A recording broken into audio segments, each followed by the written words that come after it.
brought to you by Head Start Basketball. It's fun to go back to the drawing board each offseason and, okay, did we put our team in the best position to be successful? What's the plan going to be going forward? And I think so much of it has to do with personnel. And everybody says it, but it's so true. Like, it's all about players. Good players make coaches look better, and they're the ones who make the shots. They're the ones who affect the game defensively. And you just try to put them in the right positions to be successful and then get out of the way. Mike McSloy just completed his first season as the Drew University men's basketball head coach, finishing above 500 in 2022-2023, leading the Rangers to a 13-12 record. He took over at Drew following a stint at St. Joseph's University, Long Island, where he served as the head coach of the Golden Eagles from 2019 to 2022. Prior to his arrival at St. Joseph's, McSloy served as an assistant men's basketball coach at Gettysburg College for the 2018-2019 season. From 2016 to 2018, McSloy was an assistant coach at New York University. Additionally, McSloy held assistant coaching positions at Vassar, Connecticut College, and SUNY Maritime before working at NYU. McSloy played 2 seasons as a junior and a senior from 2010 to 2012 at SUNY Maritime and spent the previous 2 seasons as a player at SUNY Oswego. Hey Hoopheads, I wanted to take a minute to shout out our partners and friends at Dr. Dish Basketball. Their Dr. Dish shooting machines are undoubtedly the most advanced and user-friendly machines on the market. Learn more at drdishbasketball.com and follow their incredible content at Dr. Dish B-Ball on Twitter, Instagram, Facebook, and YouTube. Mention the Hoopheads podcast and save an extra $300 on the Dr. Dish Rebel, All-Star, and CT models. Visit drdishbasketball.com for details. That's a great deal, Hoopheads. Get your Dr. Dish shooting machine today. Hi, I'm Dan Krikorian. And I'm Patrick Carney. And we're Slapping Glass. And you're listening to the Hoopheads podcast. Prepare like the pros with the all-new Fast Draw and Fast Scout. Fast Draw has been the #1 play diagramming software for coaches for years. You'll quickly see why Fast Model Sports has the most compelling and intuitive basketball software out there. For a limited time, Fast Model is offering Hoopheads listeners 15% off Fast Draw and Fast Scout. Just use the code HHP15 at checkout to grab your discount, and you'll be on your way to more efficient game prep and improved communication with your team. Fast Model also has new coaching content every week on its blog, plus play and drill diagrams on its Playbank. Check out the links in the show notes for more. Fast Model Sports is the best in basketball.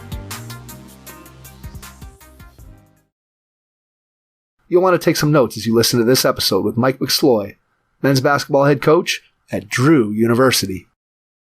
Hello and welcome to the Hoopheads podcast. It's Mike Klinzing here with my co-host Jason Sunkel tonight, and we are pleased to be joined by Mike McSloy, the head men's basketball coach at Drew University.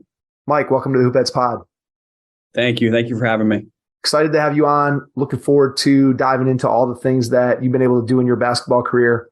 Let's start by going back in time to when you were a kid. Tell me a little bit about some of your first experiences with the game of basketball. Yeah, so I grew up on Long Island. It's funny, everybody says on Long Island, but, I first started playing just like in the street with my older brother. He's 3 years older than me. We had a pretty neat setup where like we had a lot of connecting streets, a lot of guys around our age. And we started at a young age just playing outside through all hours of the day. We had a street light above our hoop that was not there on purpose, but it worked out. So we were able to play pretty late at night. And then I got, from there, I was just playing like in-house stuff as a kid. And then early on was able to start playing some AAU, which back then, for every AAU program, there was only like 1 or 2 teams. So it was a little bit more selective than it is nowadays. Growing up on Long Island, did you have a favorite college or pro player that you followed? It's funny. So my grandfather had season tickets to the New York Islanders hockey team. And back then they played on what's called the Sports Channel, which is the same channel that the New Jersey Nets played on. And so I would watch like the Islanders games, but I would also, I guess, just end up watching the Nets games as well. And Stephon Marbury was awesome. He was a great player. And I actually wore 33. He was 33 on the Nets. I wore 33 in high school because of him. My dad thought it was because of Larry Bird and had to break his heart a little bit and tell him that it was Stephon Marbury, the two colored shoes and cradling of the ball when he drove to the basket. I tried to do all those things and I didn't do them well, but that was my guy growing up. You couldn't keep that quiet and not break your dad's heart? Yeah, it's okay. So I'm assuming as you're playing in the neighborhood, you're playing lots of sports. And obviously, as you said, one of the things that's interesting is just from the AAU side of it, how different it's become, where now basically anybody who plays basketball is playing AAU. But for yourself, was basketball always your number one thing? Or if it wasn't, when did it become sort of your focus? So basketball was always my number one passion. It was my favorite sport growing up, but I was actually probably a better lacrosse player at a young age. Lacrosse is pretty big on Long Island. Both my cousins played in college. One played at Duke, the other played at Penn State.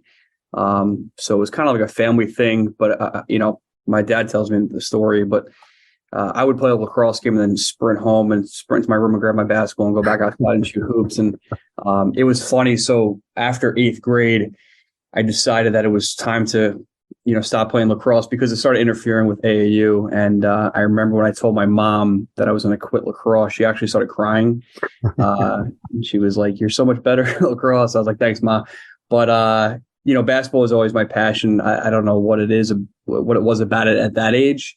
But it was so enjoyable. And so I actually tried to end up going back to lacrosse in high school. Not well, like the skill of my friends and teammates just kind of like surpassed me in a huge way. So I tried it out again in 10th grade for 1 year and then focus on hoops all the way through high school. What'd you do as a high school player once you kind of got out of lacrosse? What did you do to make yourself a better player? What do you remember about your own training regimen and just how you tried to improve and get better? Yeah, so I was a late bloomer, I guess. I really didn't start growing into my body, honestly, until probably I graduated high school. I grew an inch after high school, started adding some weight in college. First, it was bad weight. Then I guess it was good weight as I get a little bit older. But in high school, I was mainly focused on, trying to get a little quicker, a little bit more athletic. I feel like that's where I lacked as a guard in high school. Spent a lot of time shooting, working on my ball handling. And the thing with that is I kind of grew up as a shooter. And as I transitioned into high school, I was trying to focus more on being a point guard. I feel like in order to get recruited back then, I feel like there was a million 6'1", 6'2" shooting guards, but I felt like I was a little unique in the sense that I was kind of a taller point guard, if you would. So when I stopped playing lacrosse, I was, focusing on my foot speed, working on my ball handling a little bit more, trying to get myself in better shape. But it was funny. So in 9th grade, I first AAU practice in that spring. So it's my first year not playing lacrosse and go to AAU practice. I think I'm one of the better guards on the team. So I'm excited. I'm like, all right, this is great. I'm probably going to start the remainder of the spring. And then in the next practice walked Scott Machado, who played at Iona for 4 years, played a little bit in the NBA, and I think he's still playing professionally. And I quickly found out at that practice that I was no longer the starting point guard and that I would be backing him up on a pretty regular basis the rest of the spring. But good experience, great guy. And there it took me. As you started to, what's your favorite memory from being a high school basketball player? Favorite memory. So my sophomore year, this is not the favorite memory, but it'll kind of transition into it. My sophomore year, we went 2-17. I was on varsity, but playing behind some older seniors. And the next year, we turned it around and ended up winning our regional championship and went to the first ever and first only school state Final Four. And this is where social media, I tell our guys on our team this story, pretty often. This is where social media has changed so much. So we're up at the state championships, Final Four in Glens Falls, New York. And we're sitting there, we're playing Peekskill in the second game. And the first game before us is Glens Falls. And I forget who they were playing. Anyway, they stopped the game about halfway through, the first half and presented the ball. And it was the new New York State all-time leading scorer. And it actually ended up being Jimmer Fredette. Now, we went all the way up there and had no idea who this guy was, right? Which would never happen nowadays Right. with social media, Twitter, Instagram, this and that. And I can remember sitting in the stands, my buddies looking at me being like, how are you going to guard that dude? I'm like, well, I'm not, right? Like, it's not going to happen, but it's just amazing how much time has changed. And that was only, 15, 16 years ago. It is crazy. I mean, I think what's interesting is, as you said, everybody is aware of everybody else. And I think it's hard on kids. I'm sure you see it in your role as a head coach that you're kind of having to deal with it. And I find it to be even more interesting when you start looking at, obviously, at the Division III level and just the recruiting part of it. And then you get guys that are going to school, and obviously everybody kind of knows what's going on because you can check box scores, you can see scores, all that stuff is right there versus, again, 15 or 20 years ago. If you wanted to see a box score for a Division III game, you had to really search for it. And conversely, you talk about like the Division I guys, and I can't even imagine being a college basketball player at the highest level and just the amount of feedback, let's just put it kindly, that those players are getting after games on social media and having to try to navigate that, and then have a coaching staff trying to help those players to understand and navigate what it means and what they should be looking at and what they shouldn't be looking at. It just adds to me a whole nother layer of complication that I'm glad back when I was playing that I didn't have to deal with any of that stuff. And I'm guessing you probably feel the same way. Yeah. I mean, I was telling a couple of our assistants the other day, like, everybody nowadays, when they commit to a Division III school, they post on Instagram and Twitter, and it's great. But like, if I did that growing up after I committed to a Division III school, like, my friends would have made fun, made fun of me, right? Just because it wasn't a thing. Like, you just like, all right, I'm going to college and off you go. But social media has definitely become so prevalent nowadays, and it definitely adds to the pressure. Like you said, I can't imagine at the highest level, like, what that looks like. Because like you said, every game they're getting scrutinized. And at the end of the day, like, and with NIL, it's changing a little bit because these guys are starting to make some serious money. But at the end of the day, they're still 18 to 23-year-old young men, right? And they need a lot of guidance, a lot of help. And these are pretty fragile years in their lives and very important years in their growth. And sometimes I feel like social media and the outside noise can kind of negatively affect that. Yeah, it has to have an effect. I don't think there's any doubt about that. I think that what you have to do as a coach, as a coaching staff, is to just figure out how can you help your guys to navigate it and get the most out of the positive side of it, which there clearly is positive sides to it. But by the same token, you can totally see, I mean, even as an adult, we know that I know that there's times that I go down a rabbit hole of I'm looking at this and all of a sudden I just spent 30 minutes looking at who knows what. And for kids, it's just so alluring to be able to just pull up the phone and look at this or that or, whatever. I think when the recruiting piece of it, bring that up, and just in terms of guys knowing where everybody else is going or knowing what other offers everybody's getting. And, from when I was coming, maybe I knew who some of the guys that I played against in my really centralized local area. I knew where they were going to school, but beyond maybe a 20-mile radius, I had no idea. To your point, like, here's Jimmer Fredette, and you guys hadn't even heard of him. I mean, it's kind of crazy when you think about it. Yeah, I had no idea. And then the other guy that we were playing against was Mookie Jones, who played at Syracuse.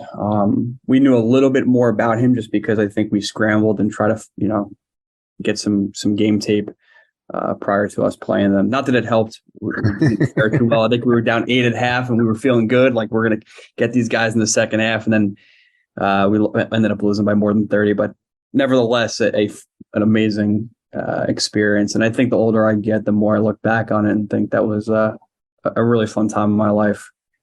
I think that the older you get, the more you tend to reminisce and look back and realize that you only get one chance to do that kind of stuff. And I think that that's why athletics, whether you're a player or I think as a parent, I see this a lot, or I think about this a lot, that, why do we put so much time into our kids' sports? There's times where I'm like, man, what are we doing? Like, we're spending all this time and this money and we're doing all this. And I think what it comes down to, the more I've thought about it, is that you only get one chance to to be an athlete. By the time most kids are 18 years old, their formal athletic career is over. And for those of us who are fortunate enough to go on and play beyond high school, once you get beyond college, it obviously the opportunity to play goes down even more. And so I think as a parent, as a kid, when you look back on it, or when you think about it with your own kids, you just want them to take advantage of, because you know it's such a short period of time in your life. And yet it's one that I'm sure you'll attest to has had such a huge impact on me, and I'm sure you, and just looking at who you are today as a person probably all traces back to your experiences from sports. Absolutely. I mean, I think about my experience probably growing up playing sports every day and kind of how it's shaped me. And, it's interesting. I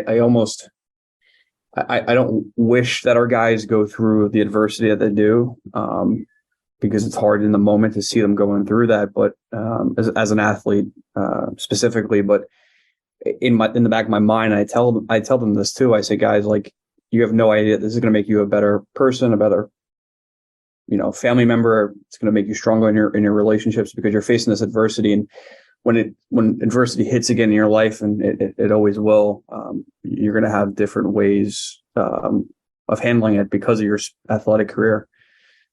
Whether they know it or not in the moment, it definitely helps shape them as they get older.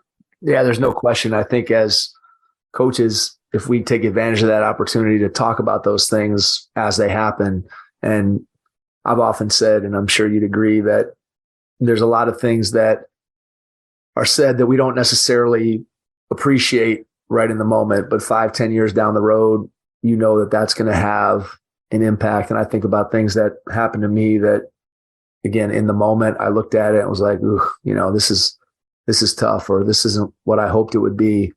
And then 5-10 years down the road, you're like, oh yeah, I get it. I understand what that coach was saying, or I understand what I learned from that particular experience. And that's the power that sports has. And I don't think there's really anything else out there that a lot of people participate in that has the same type of impact that sports can have, just because it's such a visceral experience in terms of it's so intense, and there's winning and losing, and there's doing it in public, and all these things that kind of go along with it that really make sports just such a unique experience that allows you to grow as a human being, and eventually be able to reflect on that as you get to be an adult and get older, and maybe have a little bit more perspective. So it's interesting to think back on your own experiences, which we don't often get to do. I know that so often for me, I'm caught up in the day-to-day of what's going on, that it's not all that often I get to go back and reminisce and think about my days as an athlete. But when I do, clearly I know that it had a huge impact on me. Tell us a little bit about your college decision. You mentioned earlier that you kind of had it on your mind when you dropped out of lacrosse that, hey, I want to be able to maybe play some basketball beyond high school and play in college. So what did that process look like for you?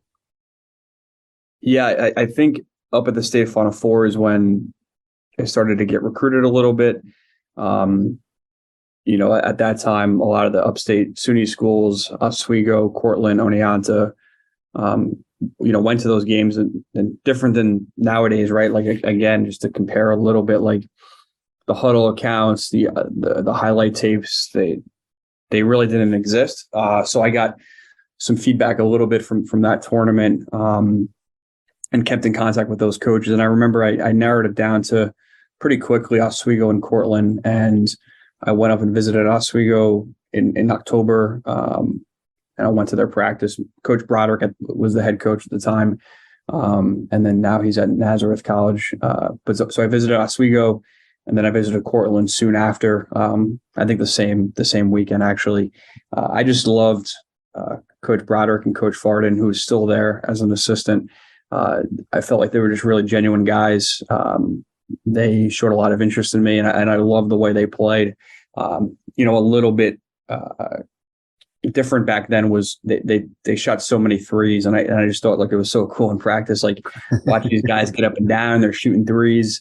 They spent a lot of time like just in breakdown drills and getting a lot of threes up. And it was funny, like we got home and me and my dad went up on the trip. When we got back, and on Monday morning he left for work, but he left a note on my desk, and it was like, call coach and tell him that you want to come. And it was early, right? Like SUNY schools, I think even nowadays, like still don't get guys to commit that early. But basically my dad was like, if you found where you want to go, don't mess with it. Like if you think it's a place where you're going to be happy, give coach a call and tell him that you want to come. So picked up the phone, and back then it was the house phone. I don't even know if I had a cell phone at that point, but called the coach and told him I want to come. And that's kind of how it shook out, which was definitely a great decision. What were you thinking about in terms of what you wanted to study when you first went to school? Oh man, it's so funny. So the one thing I love about Drew is they don't allow incoming freshmen to be a declared major. So when I went up there, it was all in my intent to become a teacher. I was like, I'm going to become a teacher and coach, probably at the elementary level, teach, and then coach at the high school level was like kind of like what my plan was going into my freshman year. And then after 2 years, I decided to transfer, and I transferred to SUNY Maritime, which is a very specific school.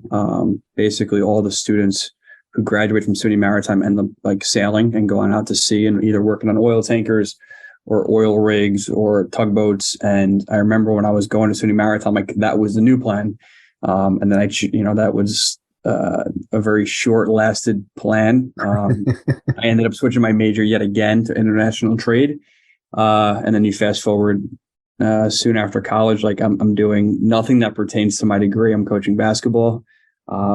I don't regret any of it because I feel like, again, each of those decisions kind of like led me to my passion and what I really wanted to do, in life after college.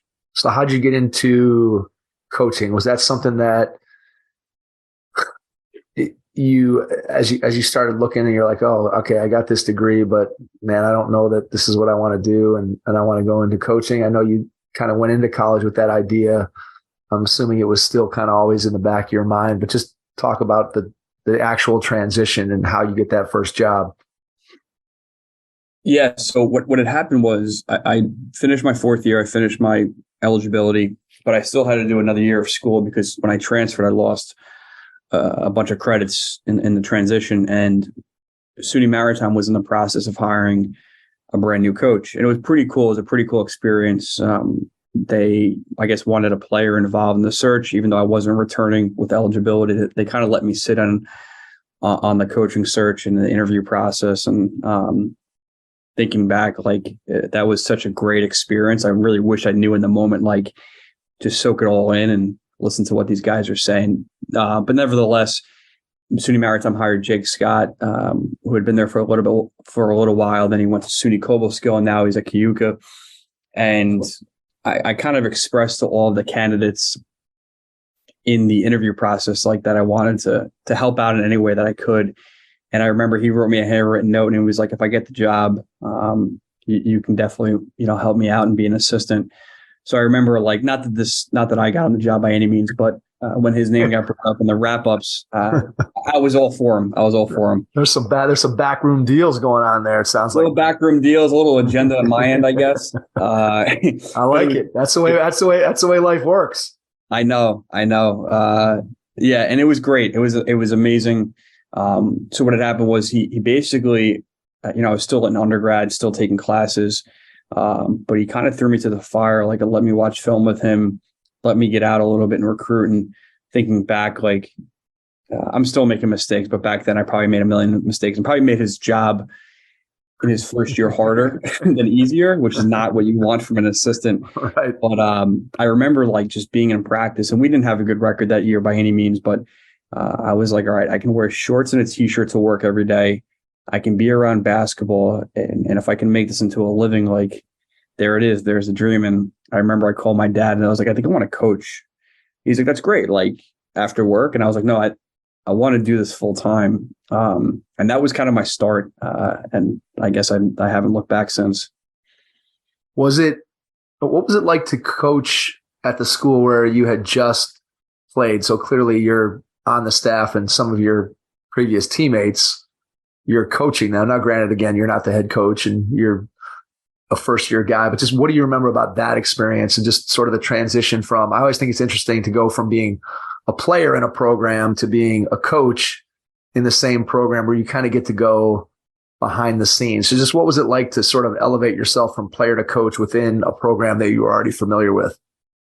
I think it was eye-opening, right? Eye-opening experience for me. Like, I never knew what the day-to-day entailed for a coach. And I never knew how much like thought went into like each decision, whether it be like what we were going to do for practice, how we were going to prepare for games, like all of the ins and outs and details that went into recruiting. So I think like the first thing was I was just like wide-eyed and like, wow, this is very different than I expected in a good way. And then it was just, it was difficult, right? Like you're friends with some of these guys, you played with them for a couple of years, but now you're their coach and you're supposed to be the one giving instruction. So that definitely took me a little bit of a while to get used to. The good thing was after my year of eligibility, a lot of the guys were no longer on the team. So outside of a few guys, it was pretty much a new crop of players that we were coaching. Gotcha. All right. So after that year is up, then you get an opportunity to go to Connecticut College. How did that opportunity come your way after that first year at SUNY Maritime? So I went and this is what I tell like young assistants all the time, like any opportunity to work camp, whether you get paid or not, go take it. So another Kings Park guy where I grew up, Justin Simon, is the assistant coach at Yale University. They always ran their Yale elite camps, and I reached out to him and I was like, hey, like, do you have any openings at camp? Like, I would love to come work. And he was like, it's not glamorous, it's volunteer, and you're going to have to ref. And I was like, sure, I'll do it. That sounds great.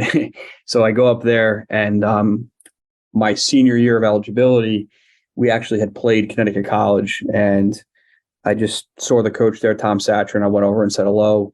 And at the time, his assistant was Chris McHugh, who's the head coach now at Washington and Lee. And they had called me soon after, and they were like, hey, listen, we have a new part-time spot.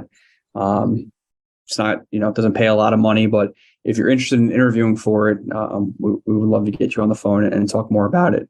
So we talked about it, had a good conversation. Coach offered me the job, but it was, so little pay. And I can't believe, like, if I could go back in time, I never would have turned it down. I don't know what I was thinking, but I just was like, hey, coach, like, I would love the opportunity, but I just don't know if I can survive on the, moving up there and survive on this, on the low pay. And he's like, I totally understand. Fast forward, that was in June. So you fast forward now to like the end of August, like the last week. And he called me back and he's like, hey, Chris just got the full-time assistant job at Emory. And, would you be interested in coming up for an interview for his spot? And I was like, yeah. I was like, I can come tomorrow. And he's like, sounds good. I go up there, interview with coach, and he offered me the job the next day. So I remember I was on the phone with him and I was like, when do you need me up there? And he's like, I need you here yesterday. So all of a sudden, like in 4 days, I'm completely moved into a new place in Connecticut. It was like that experience was so awesome. And, I was there for 2 years with coach, and I lived in a house with a bunch of other assistants within the department about a quarter mile away from campus. And I would spend all day in the office and try to learn as much as I could. And coach was so gracious with his time. Like, he really taught me what it was like to be a coach, taught me how to recruit, taught me how to scout, taught me how to handle myself on the road, taught me how to coach in practice, how to find my voice.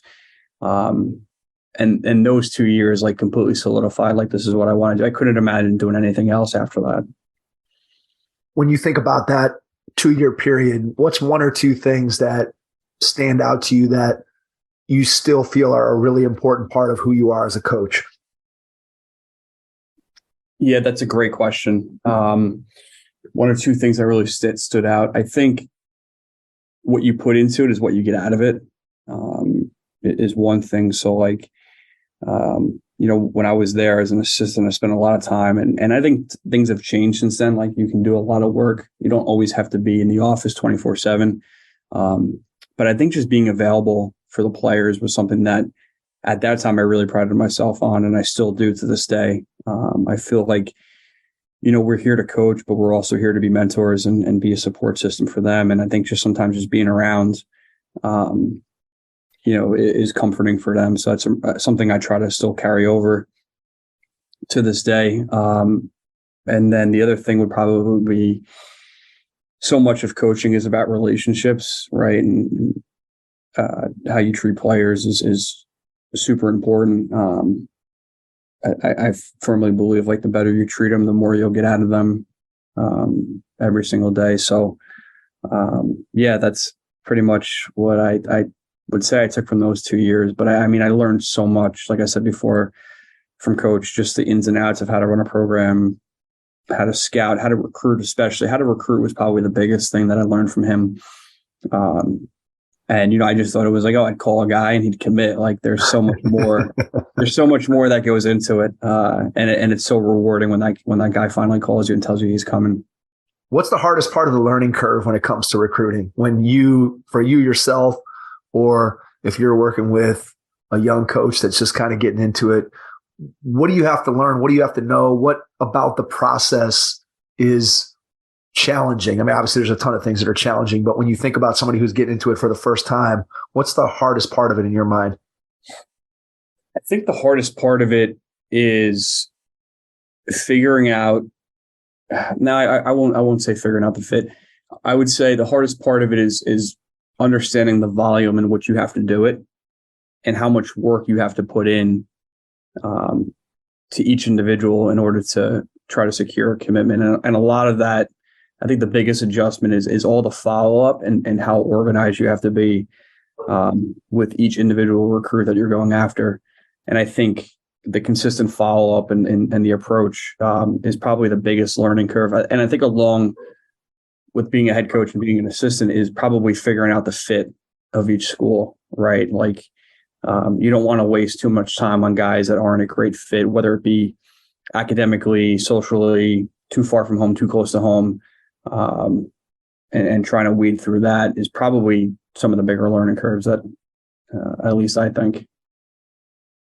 How long does it take you as you go from one school to another to adapt and understand what a player looks like for that school or that level so that they can play at the school? If this question makes any sense, I always think it's, when you're looking at players and you're like, okay, is this kid a Division II kid? Is he a Division III kid? Is he high level where he's going to come in and be a guy that you can build your team around at the Division III? Is he a role player? Just how do you get a feel for that? Or what's your thought process as you're evaluating a player, trying to figure out, can this guy contribute to our team, our program, especially when you go from one school to another? I think the one thing that has helped me transition to becoming a head coach is I was an assistant at a bunch of different spots. And I encourage young assistants, like it's okay to take new opportunities after a year, after 2 years, because you get to learn from somebody different. You get to recruit to a new school, which challenges you. It gets you out of your comfort zone. And I also think too, it shows other people that, people are willing to hire you and they want you. So I think that's a good thing in terms of your networking and trying to move up. But I think, how long you mentioned, it takes a little while. I definitely think everywhere I've been, it's at least a few months trying to figure out. I think once you get into like practice and games at the school in which you're at, you can kind of get a sense of like, okay, like these are the impact players on our program, seeing them a day in and day out. So when you go and recruit, you kind of have a better idea of like, okay, that kid can be a program guy where it might take him a couple of years to make an impact, whereas like that kid can really help us, but he might be a borderline scholarship player, but it's probably worth our time still recruiting him. There's no perfect science like to this. It's you just try to kind of just trust your judgment, trust your evaluation, and kind of see where it lands you. All right. So after Connecticut, you end up at two pretty high academic institutions in Vassar and NYU. What was it like coaching at those two places where the academics are clearly a huge and important factor in who you're able to recruit, and then what those kids are like when you're coaching them? What did you like about that experience coaching at those high academic universities? Well, it was definitely an adjustment because every room that you're in with the players, I mean, well, spade to spade, they're all smarter than you, right? Like at the time at Vassar, I mean, we couldn't, below a 30 ACT was almost too low for us to recruit. And so now you're dealing with like the upper echelon students, not only from a basketball standpoint, just like in general.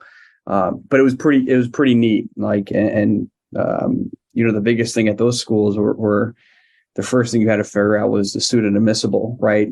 At a lot of places you have to figure out, can that guy play for you? But the first thing at those schools I thought was important was like, all right, can this guy get admitted?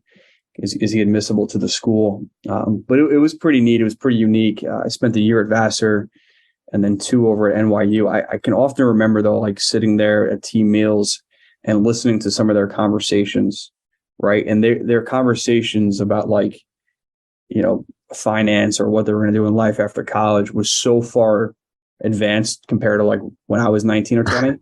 it was wild. But it was cool. So at Vassar, the year that I was there, I had worked for BJ Dunn, who I later worked with again at Gettysburg, and we've developed an amazing friendship. And it's still to this day, he's one of my closest friends. But at Vassar, that was my year there was his first recruiting class that were freshmen, and there was like five of those guys, and it was really neat. So like they took up 5 of 13 guys on the roster, and I feel like those guys really took to me, and I still have pretty good relationships with all of them, even to this day, despite only being there 1 year.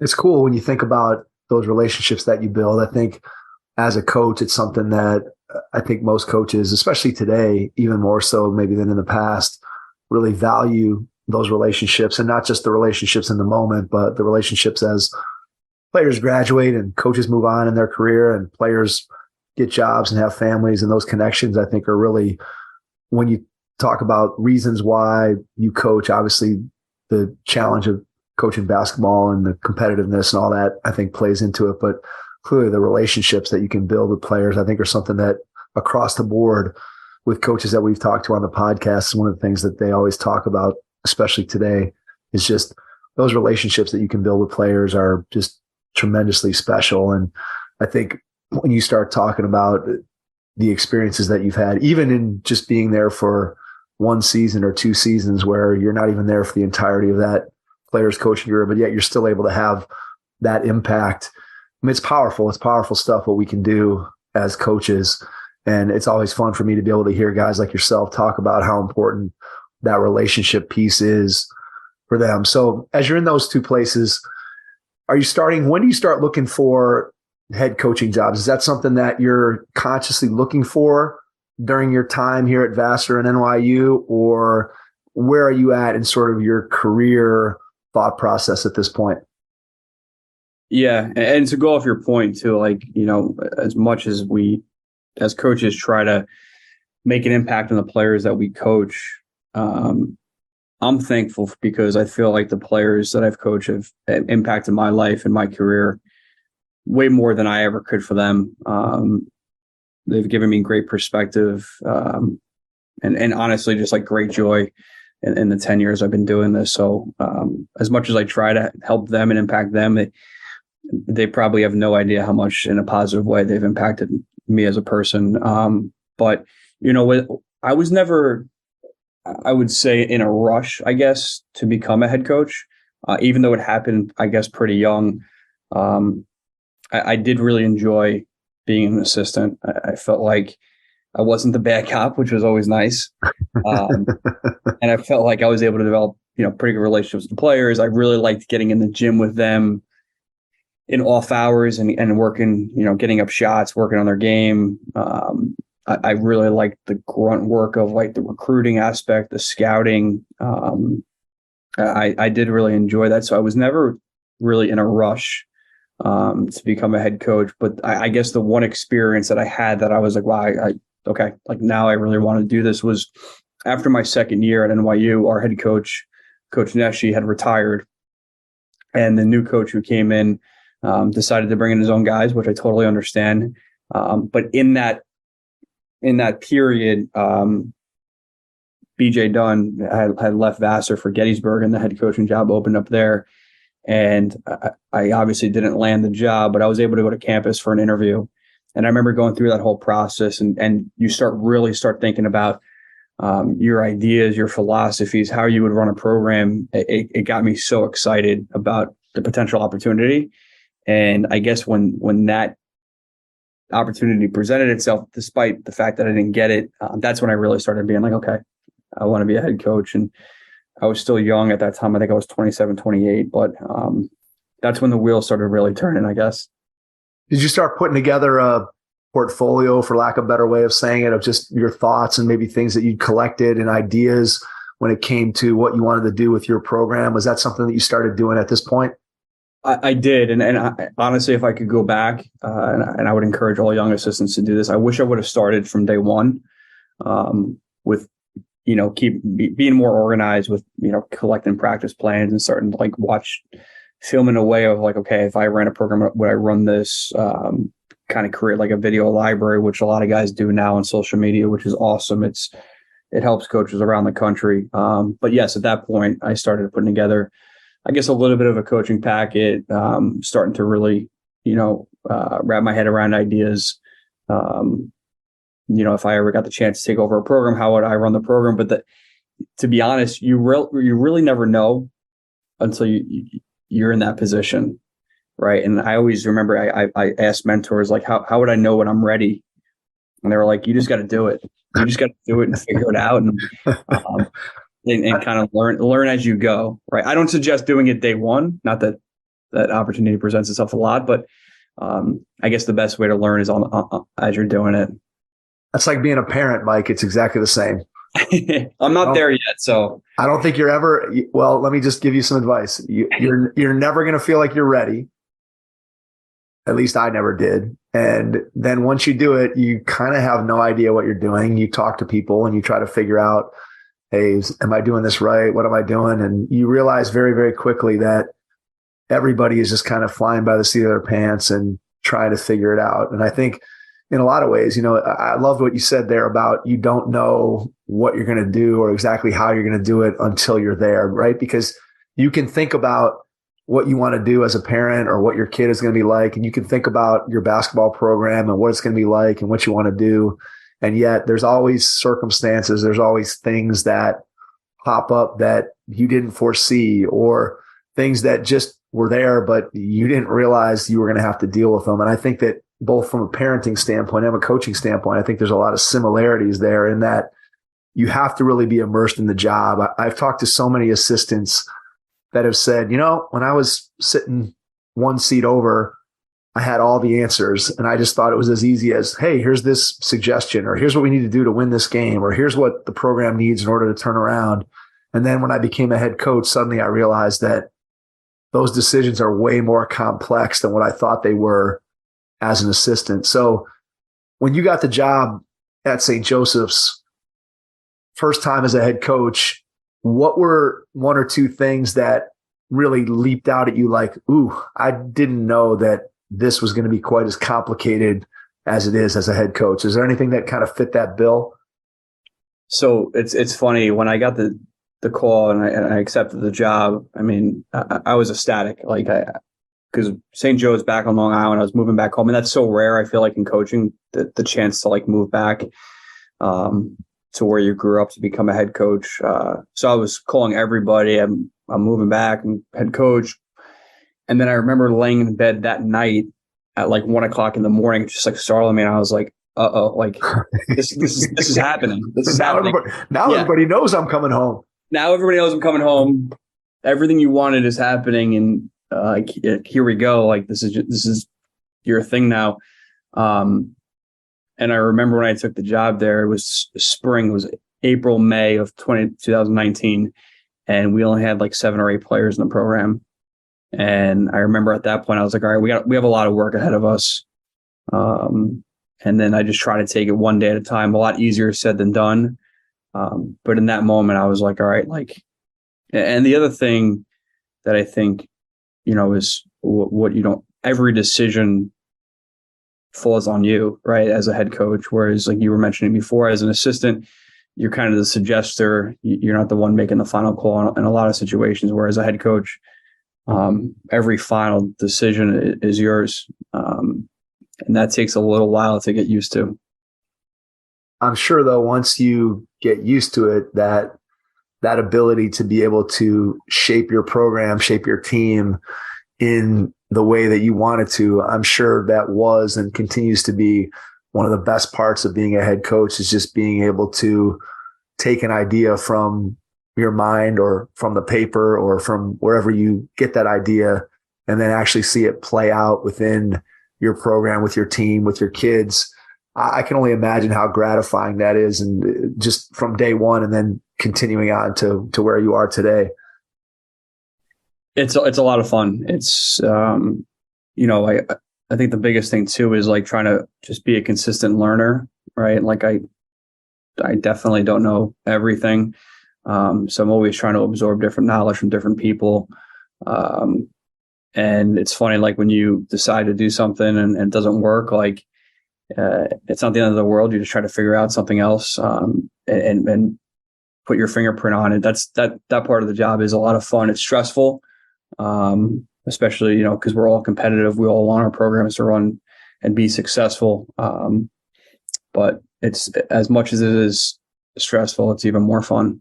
How do you continue to learn and grow? What are you doing? Where do you prefer to grab film and watch? Are you watching other college programs at your level? Are you watching Division I programs? Are you watching NBA? Are you watching overseas? Are you talking to mentors? Are you reading? What's your process when you talk about getting better and having that growth mindset and continuing to improve? How do you do that day in, day out in the off season? What's that process look like for you?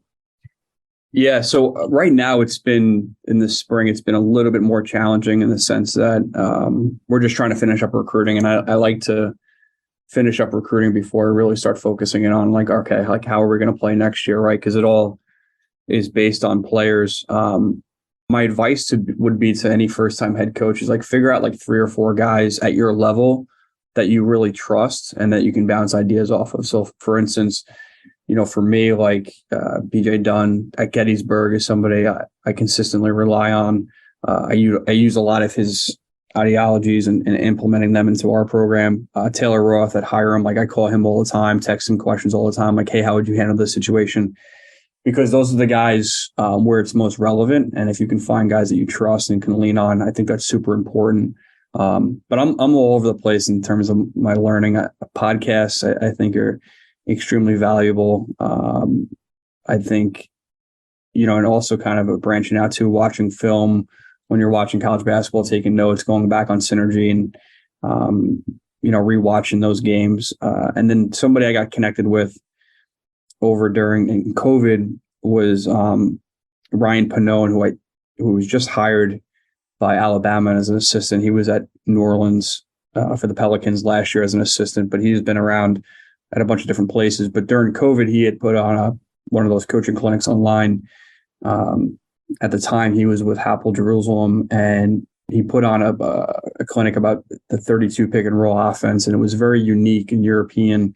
It was basically trying to figure out a system, the pick and roll system, with playing with 2 bigs, which is unusual nowadays, and playing with 2 bigs who are good passer but not particularly good shooters. Right? Everybody plays with a stretch 4 right nowadays, but he had this offense where if you could play with 2 bigs, good passers, and I just became enamored by the offense. And I remember I sent him an email. Kevin Hopkins at Muhlenberg suggested, he's like, hey, here's his email if you want to reach out. He's very good at helping coaches. And I sent him an email expecting no response. And within an hour, he sent me back his cell phone number. And he's like, call me anytime. And now I talk to him on a pretty consistent basis. He's always sharing film with me. And at least a couple of times in the offseason, I'll call him and kind of bounce my ideas off of him. And he's almost like my offensive therapist, if you would. And it's funny, we've never met. He probably doesn't even know to the extent of the impact he's had and how much of a help he's been. But I feel like he's such an unbelievable offensive mind, and he's so willing to help other coaches, which is awesome. Yeah, Ryan's great. We had him on, I don't know how long ago. It's been probably maybe 2 years ago. I really enjoyed the conversation with him. And obviously, he's worked at all different levels of the game, which I think is something that when you talk about a diversity of background, which you mentioned earlier, and being able to learn from different coaches, you talk about learning from different levels and being in the G League and being in minor league and being in the college game and then being with the Pelicans this past year and just the different things that you pick up working with different coaches and working at different levels. And then it's amazing when you say, hey, I've never met the guy in person, and yet you consider him to be one of your most important mentors. I mean, that's it's incredible when you think about what the power, we talked earlier about social media, right? And there's good and bad to it. But when you talk about a situation like this, where here's a guy that 20 or 30 years ago, what you'd had to call him on the phone, and the odds of you guys meeting up and actually becoming friends were probably next to nothing.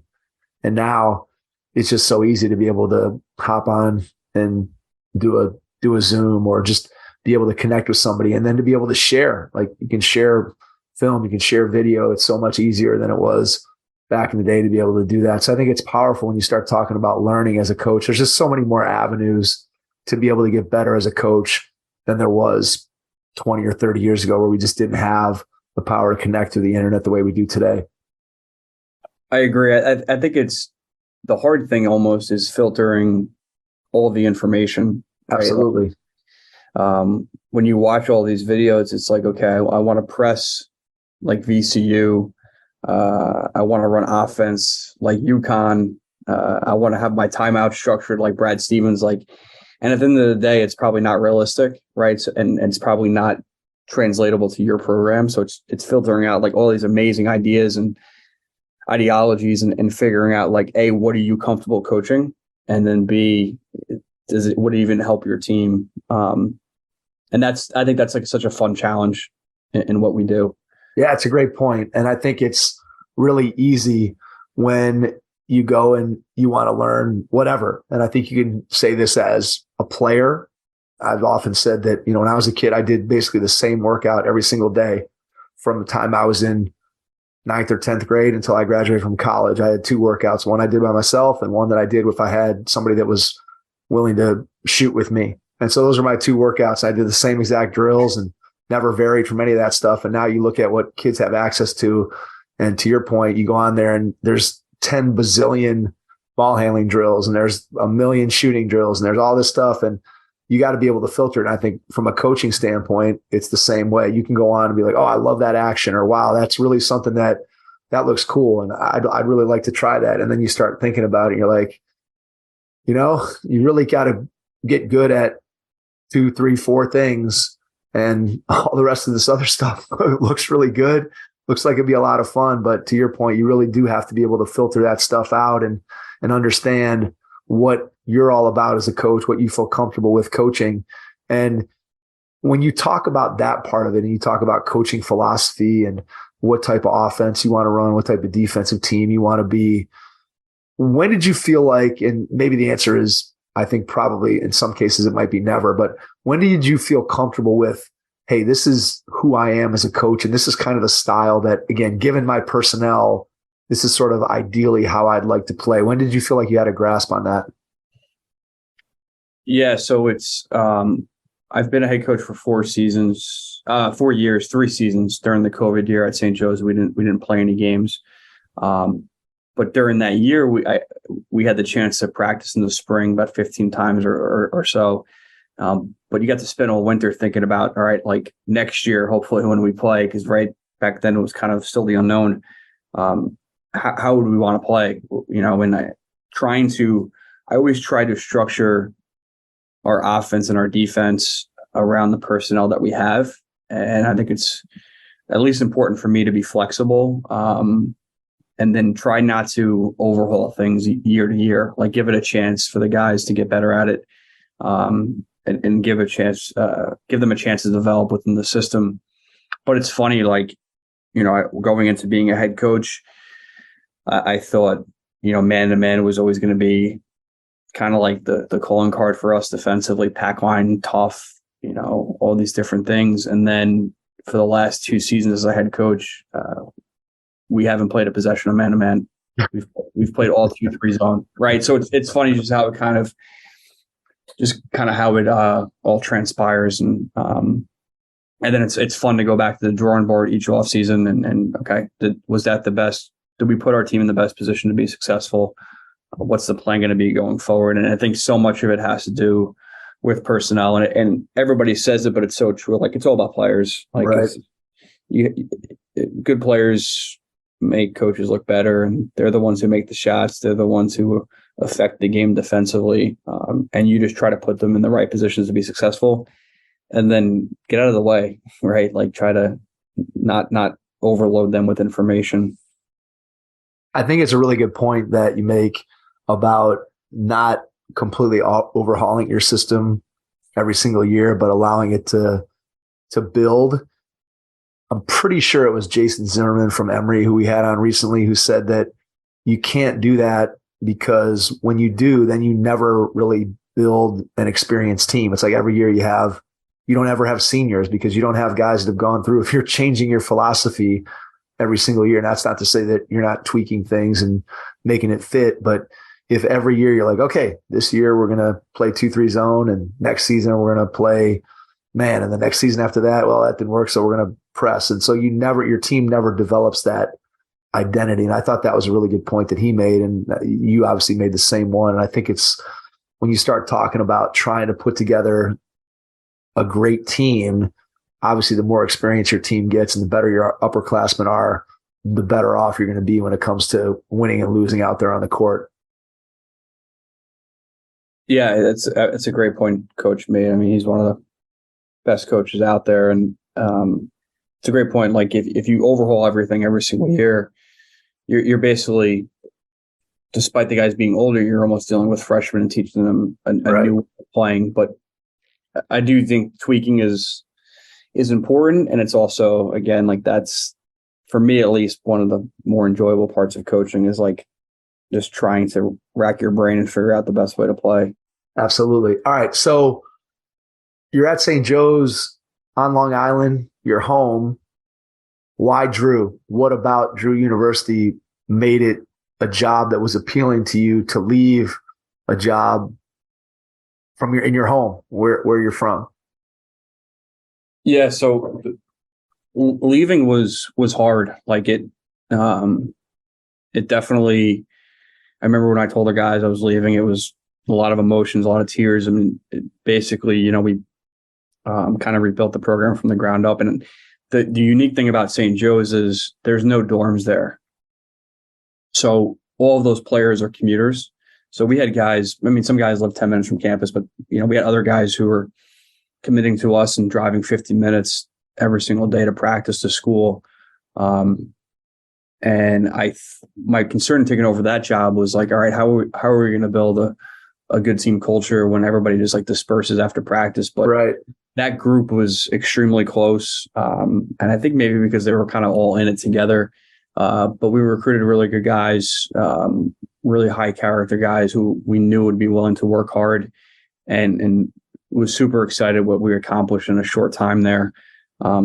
But then when Coach Keckler left Drew and took the job at Moravian, I had been here before. When I was at NYU, we had played here in their tip-off tournament, the Rose City Classic. And look, like, life comes into play. And my now fiance has a really good job on Long Island at the Merchant Marine Academy.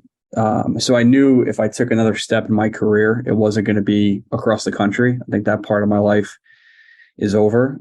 So I kind of like drew a big circle on the map, and it was like, all right, like, if jobs open within these areas, let me at least go for them and see kind of where it takes me. And I applied to Drew, and I honestly speaking, I didn't think I was going to get even an interview.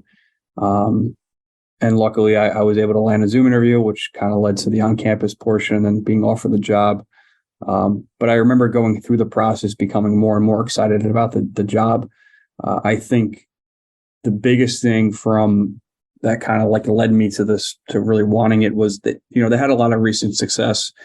Coach Keckler did an awesome job building up the program, especially the last 6 or 7 years. They've been really good.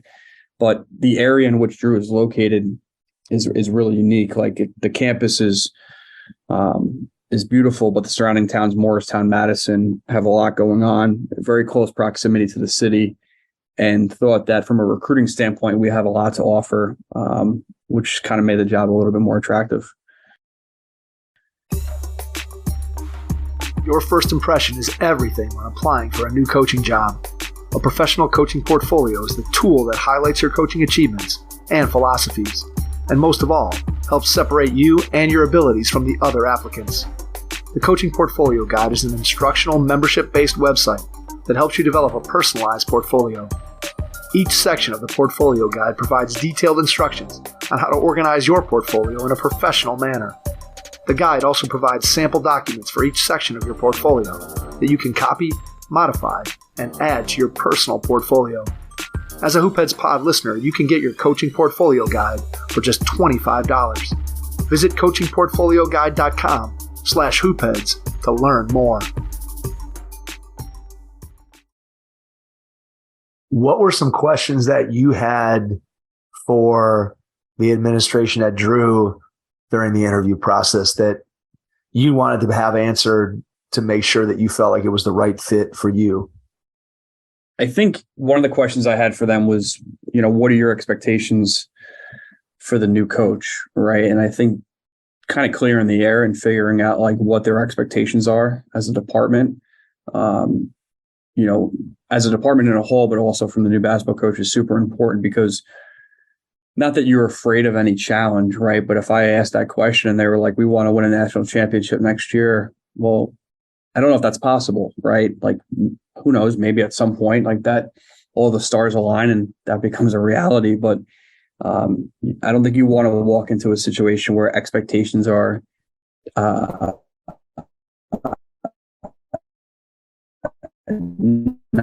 attainable. I felt very comfortable with, and I thought those were realistic things to achieve. When you come in and you look around and you try to figure out, okay, what's my plan? So you had done this once at St. Joseph's. Now you're in your second stint as a head coach.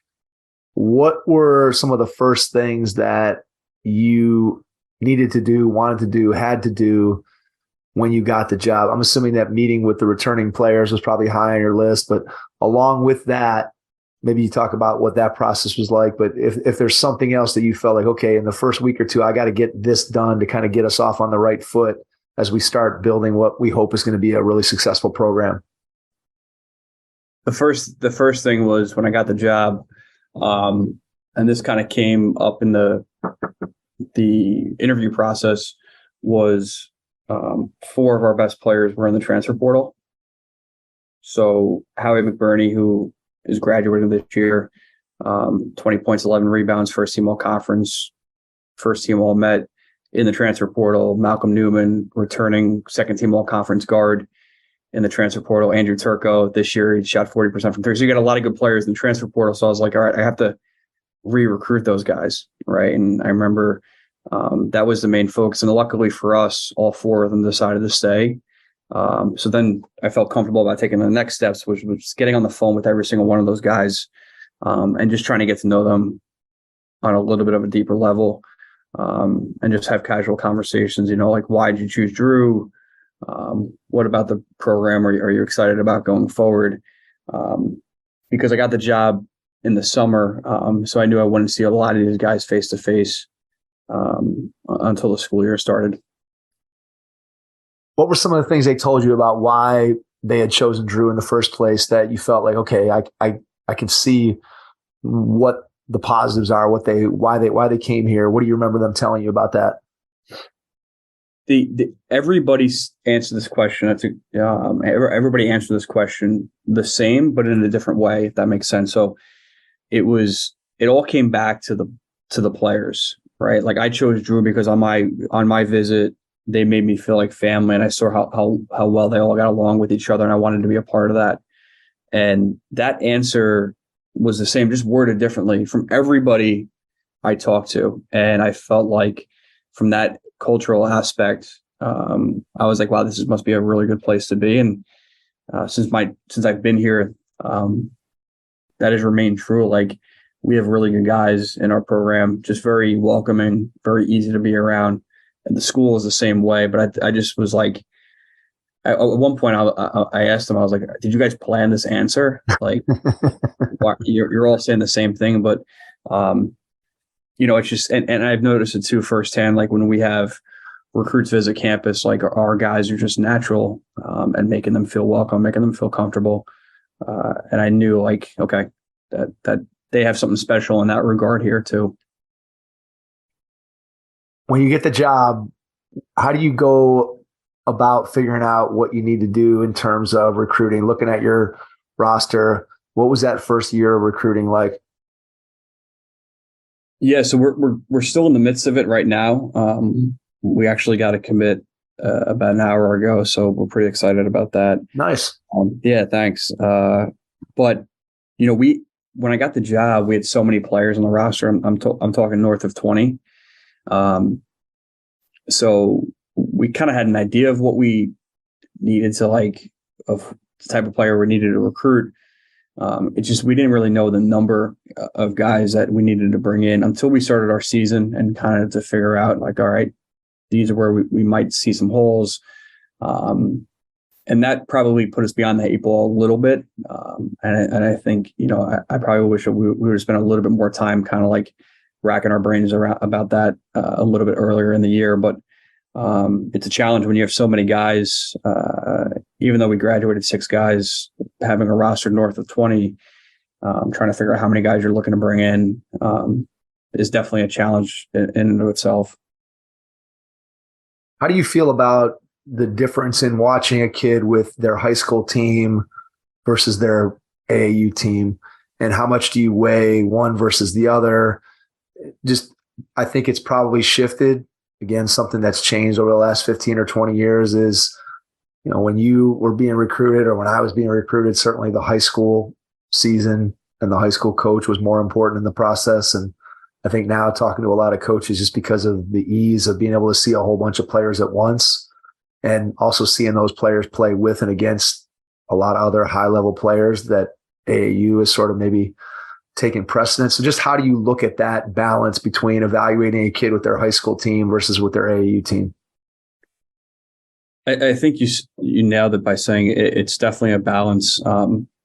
Seeing them over the summer with their AAU team is extremely valuable. Like you mentioned, they're playing with really good players, right? Sometimes when you go to a high school game, maybe there's 2 players on each team that can really go. And a lot of times when you go to an AAU game, all of those players in the court are aspiring to be college players. So typically all those guys can really play. So you're seeing them play with really good players against really good players. And then in the spring and summer, it's just natural. Like, we have more time to go out and watch these guys, whereas opposed to our season, we get a week off around Christmas, but we really have to carve out time to go watch them with their high school team. The challenge, I think, sometimes with AAU is they play so many games in a weekend where it's hard to see them play at a consistently high level in terms of their motor over and over again if they're playing 3 or 4 games in a weekend, which is just natural, right? That's where I like to go watch them with their high school team, because especially as we get closer to the playoffs, it's a little bit more pressure, a little bit more crowd influence. And typically they're going to be one of the couple better players in their team. So maybe it's an opportunity for them to, like, showcase what they can do a little bit more offensively and have a little bit more of an impact on the game in a totality. Yeah, I mean, that makes sense. I think it's one of those things that you want to just see them in as many different environments as you can, so you can get a full evaluation on who they are as a player. What about in terms of the intangible things that you're looking for? Obviously, fitting them into your culture. And you mentioned about when you bring them on campus that your guys give you a pretty good feel for, hey, what this kid is all about. We think he'd be a good fit, or we think he wouldn't be a good fit. But what are some things that you personally look for, that you value in a player beyond just the talent that they have on the floor?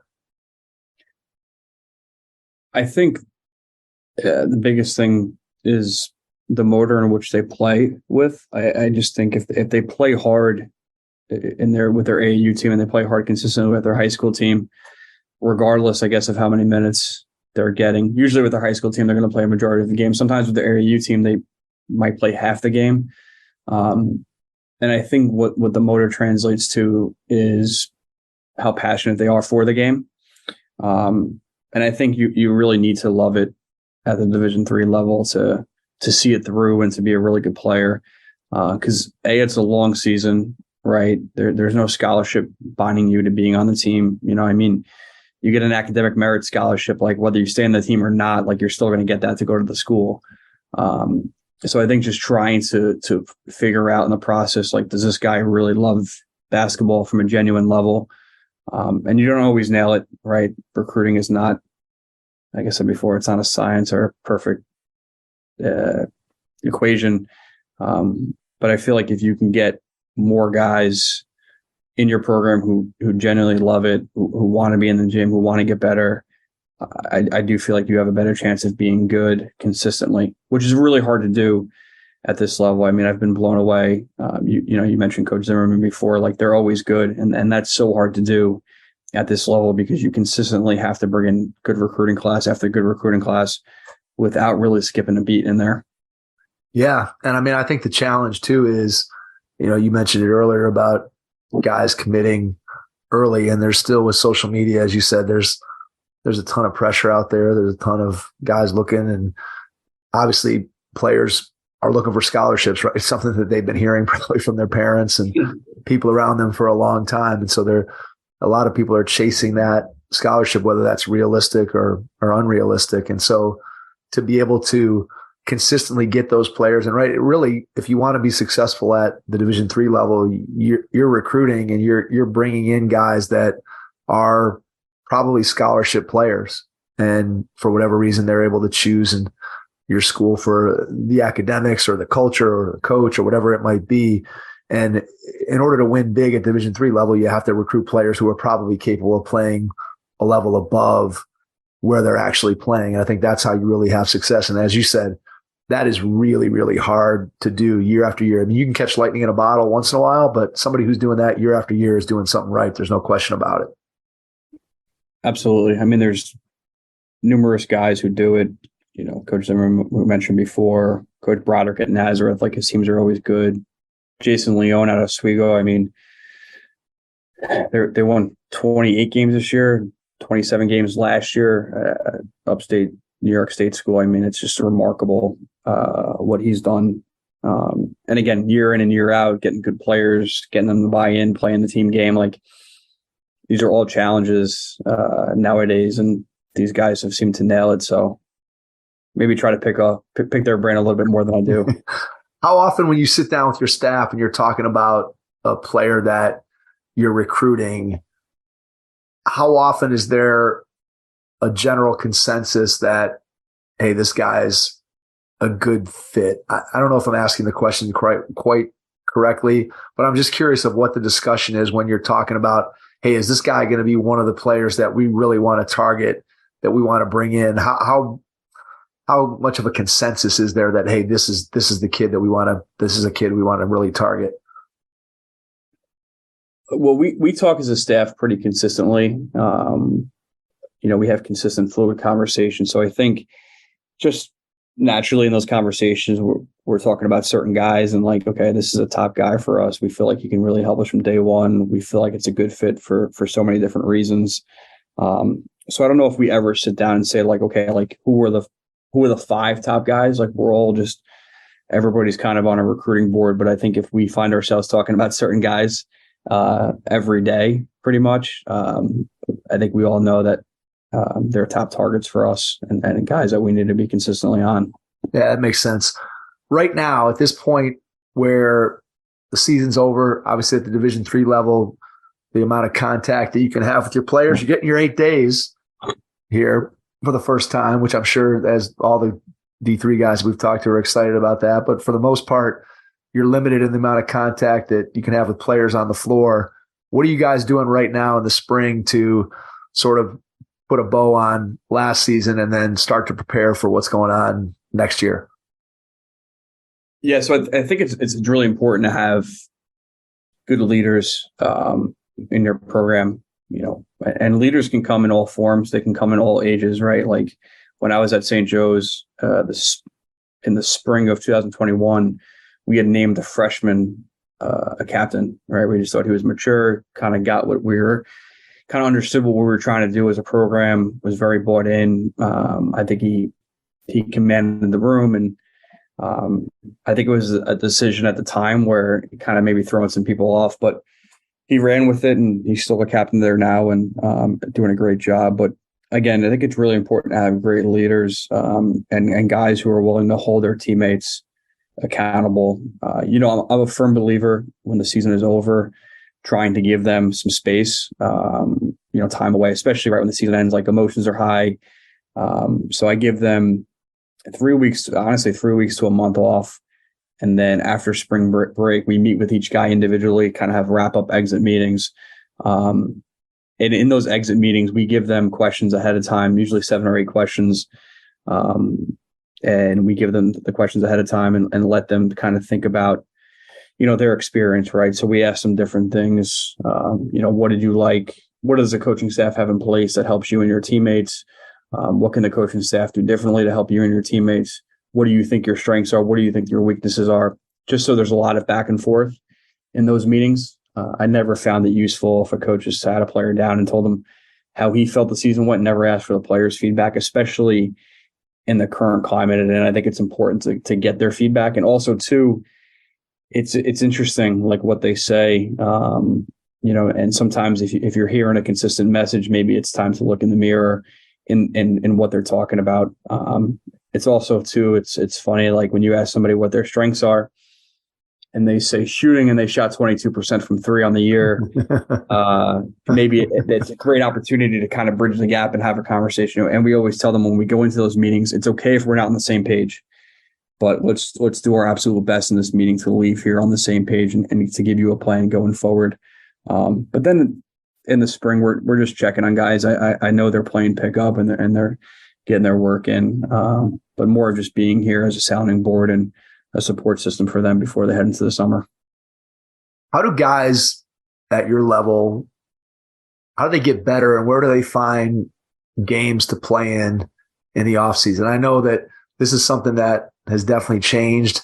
I think back to when I was a player, again, this is a long, long time ago, but there was pickup games everywhere. I could go and play outdoors. I could play indoors. There was good high school players, good college players, good adult players that you could find pickup games. And now it feels like the ability to find a good pickup game with high school or college players, unless you're actually on a college campus, I think is really a challenge. So when your guys go home for the summer, what do they do when you're checking in with them and talking about, hey, how are you getting better? What are those guys doing? Where are they finding games? How are they working on their game in the off season? I think it's definitely important to have those conversations before the summer, right? To kind of get a sense of like where their head's at. Like, okay, like you have a gym to work out in, do you have a place to get shots up? And it's okay to get shots up outside. I know that's kind of seems like a foreign concept to a lot of guys now, but you have a league to play in. Do you have consistent pickup? And if they don't, then we try to locate places for them to play. We try to get in touch with our resources, our network. I think summer pickup with playing against other college guys, older guys, is the best. I think leagues are fun. There's definitely some good value in those leagues too. But if you can find a really good pickup game as a college player, because you can play for longer periods of time, you can get your conditioning better. You can guard different guys. You can try different things without having a result attached, and I think that's good. Our guys, the local guys, at least play in a summer league together, 6 or 7 guys, so that's good. They're able to see each other, play with each other in summer league. And there's some other colleges who do the same thing in and around this area. So I think the biggest thing is as long as they're playing consistently, lifting, and they're working on their game, because it's a reality. Like so much is team focus between October and March, that there's a lot of time to get better as a player. And again, the guys who are consistently willing to put in the work in the gym and are passionate about it seem to find a lot of success in Division III. Yeah, I mean, it seems like when you're not the playing field, I don't want to say the playing field is not even, but when you're talking about the higher levels where they have more access, you think about at the Division I level, the amount of access that players have to coaches, coaches have to players. It's almost like it's got to be really hard to make a jump compared to your teammates because everybody's doing the same thing. Whereas at the Division III level, there's, I'm sure, a separator where guys who put in a lot more time and a lot more work, you can see them grow from somebody who maybe is out of the rotation to somebody who becomes a really important player all in the course of one summer, just because, again, they're not all doing that same workout. They're not all in getting the same amount of work with the coaching staff. They kind of got to figure it out and put that work in on their own. And it's sort of it's sort of an old school way of looking at things in terms of just being able to improve and grow and get better in the summertime, which is the way that I think we used to think about players getting better from one season to the other and sort of taking that leap and improving. And I'm sure you've seen it over the course of your different experiences at the different places that you've been from a coaching standpoint. So I think one of the things that people always wonder about is, okay, Division III, you don't have access to your players. Your season ends sometime in March. You don't start up practice again until October 15th. What are you doing from March to October? So let's say it's a average day in June. What are you doing in the office working to try to prepare for the next season? What does a typical day look like kind of in the off season? I know there probably isn't a typical day, but just what are some of the tasks that you're trying to get done in the off season? I think the biggest challenge for me is trying to find a consistent workout plan to clear my head. I think I have it figured out now, but trying to keep that going forward. I don't know. I think it's important to be an example for your players. It's if you're going to ask them to be in shape and, to show up in shape. I think if you're young enough and you're healthy enough, I think it's important if you are that example for them. But no, on a more serious note, recruiting every day is the lifeblood of, I would say, most college programs, right? Like players are the one who win games. And I think players too are the ones who dictate the culture in which you're trying to create, right? Like the unique thing about recruiting, everybody talks about culture and what the culture you're trying to build. The unique thing about recruiting is like you have a strong say in like the type of players you're bringing in that can influence your culture, right? From a character standpoint as well. So I think recruiting really never stops. There's really never a day off from doing it. But I think it's important to be organized in the off season.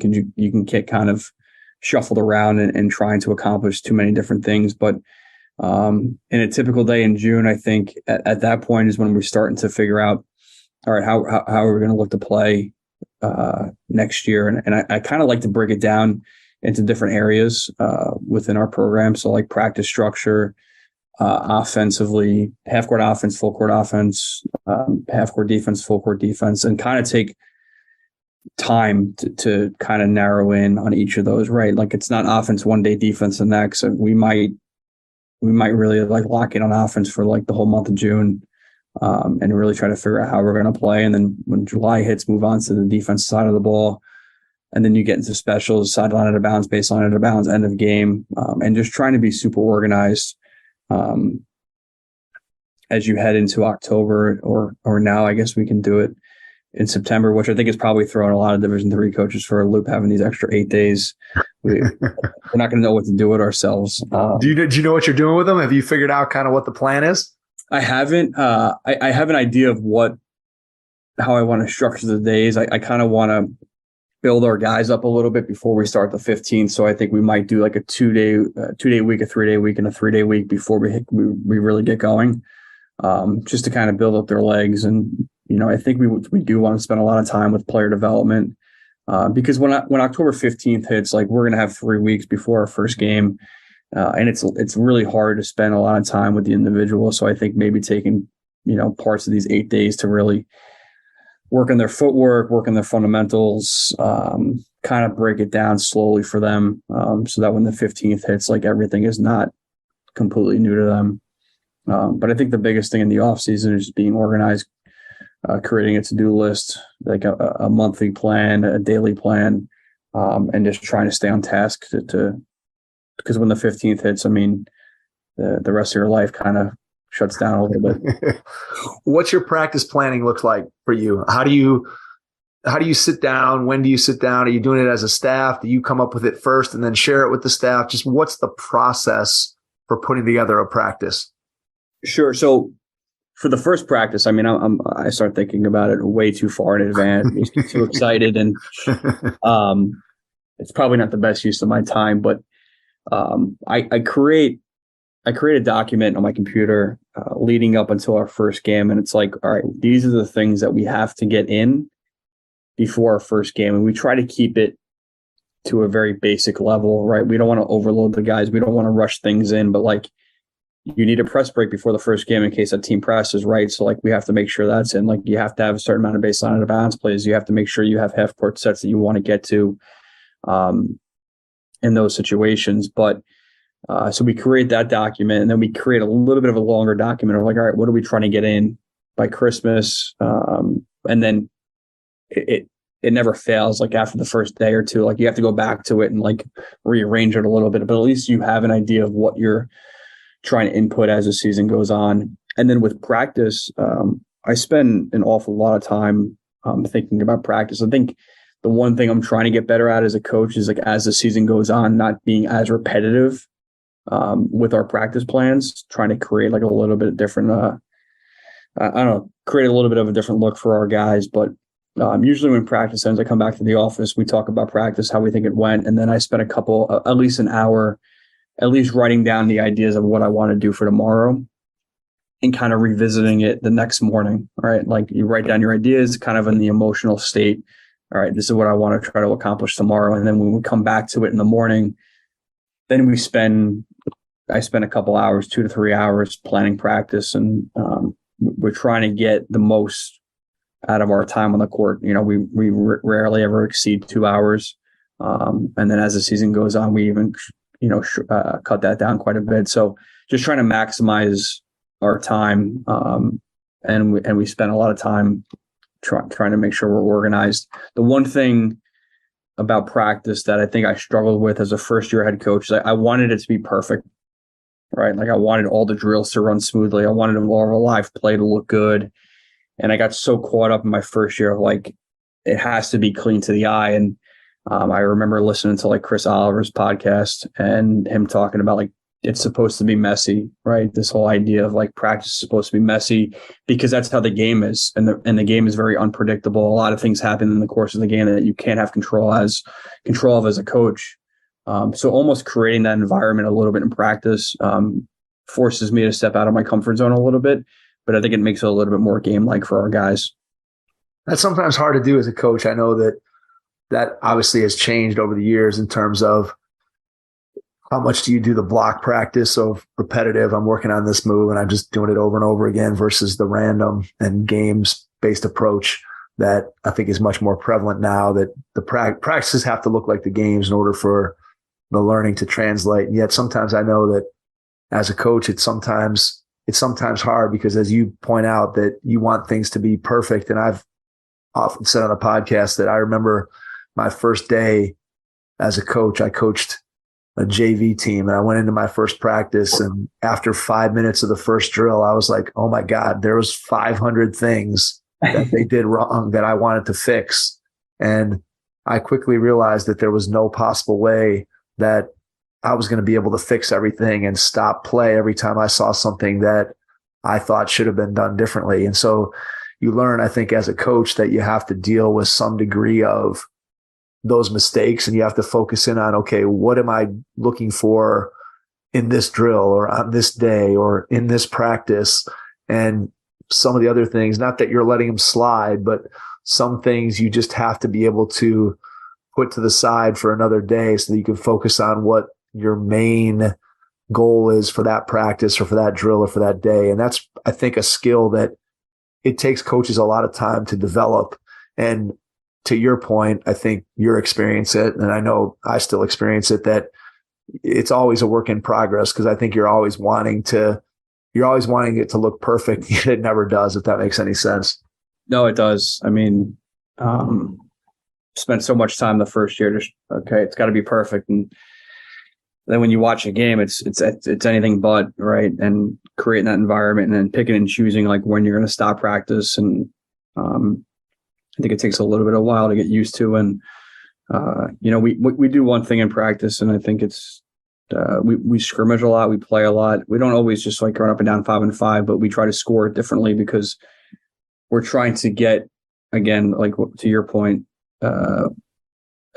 create as much of a game environment in practice as we can, right? Because that's what translates. So we try to play a lot of 5-on-5, 4-on-4 in practice because we feel like, doesn't mean we're right, but at least we think it's translatable to the game.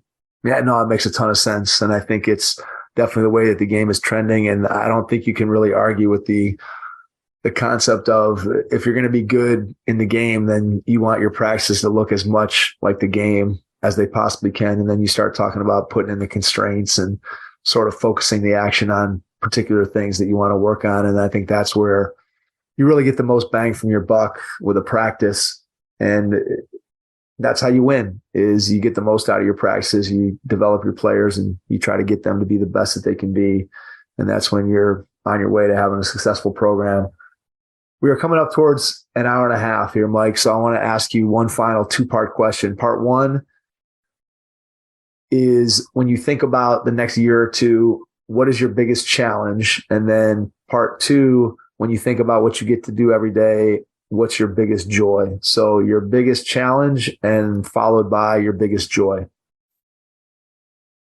I think the biggest challenge is just, like I mentioned before, Darryl Keckler had done an amazing job the last 6 or 7 years. They won over 20 games multiple times. They had won a conference championship. So it's just trying to move the program in the right direction, keep it at the level that came before me, and that's definitely a challenge. But also too, we graduated 2 really good players this year. Howie McBurney, who I mentioned before, over 1,000-point scorer, first team all conference player, 6'6", 220, great player. So we graduated him in our second leading scorer, and then next year our starting backcourt will be seniors, right? So the challenge is going to be finding guys to replace them. And I'm not saying we're going to find guys that are going to be as good as them, but maybe, maybe they're close, and maybe they can develop over time, and being patient as we transition to the next year or two. And then I think the biggest joy that I have found in coaching is kind of like the relationships of the people that you get to interact with every day, the players, our assistant coaches, the people within the athletic department. Like, to me, that's the best. Like, you mentioned before, like, what do you do on a day in June? Like today, I was just bouncing around to different coaches' offices, picking their brain, asking them questions, just having conversations. Like, I feel very fortunate. That's what I get to do for a living, is to be around other coaches, to be around players, to be around good assistants. And it's been extremely enjoyable over the last 10 years. Like, some of my best friends to this day are people I met through coaching. And I feel like everything good in my life has come through basketball, whether that be friendships, relationships, people I've met, different experiences. So I feel very lucky in that regard, and hope to keep it going for another however many years. It's well said. And I think that when you talk about being able to use the game to make an impact on people and build relationships, that's really what it's all about. Before we wrap up, I want to give you a chance to share how people can find out more about you, about your program, whether you want to share social media, email, website, whatever you feel comfortable with. And then after you do that, I will jump back in and wrap things up. Yeah, so drewrangers.com, best way to find out about our program. Instagram, Drew_MEV, another way to find out a little bit more that's going on within our program. But if anybody wants to reach out through email, mcSloy@drew.edu, hopeful to answer any questions that you have, or if I can be a resource in any way, especially to young coaches. I know it's super hard business to break into. So if I can be of a resource in any way, if I can help along the way, I hope you guys reach out. Well said. Cannot thank you enough for taking the time out of your schedule tonight, Mike, to join us. Really appreciative. And to everyone out there, thanks for listening, and we will catch you on our next episode. Thanks. Thanks for listening to the Hoop Heads podcast, presented by Head Start Basketball.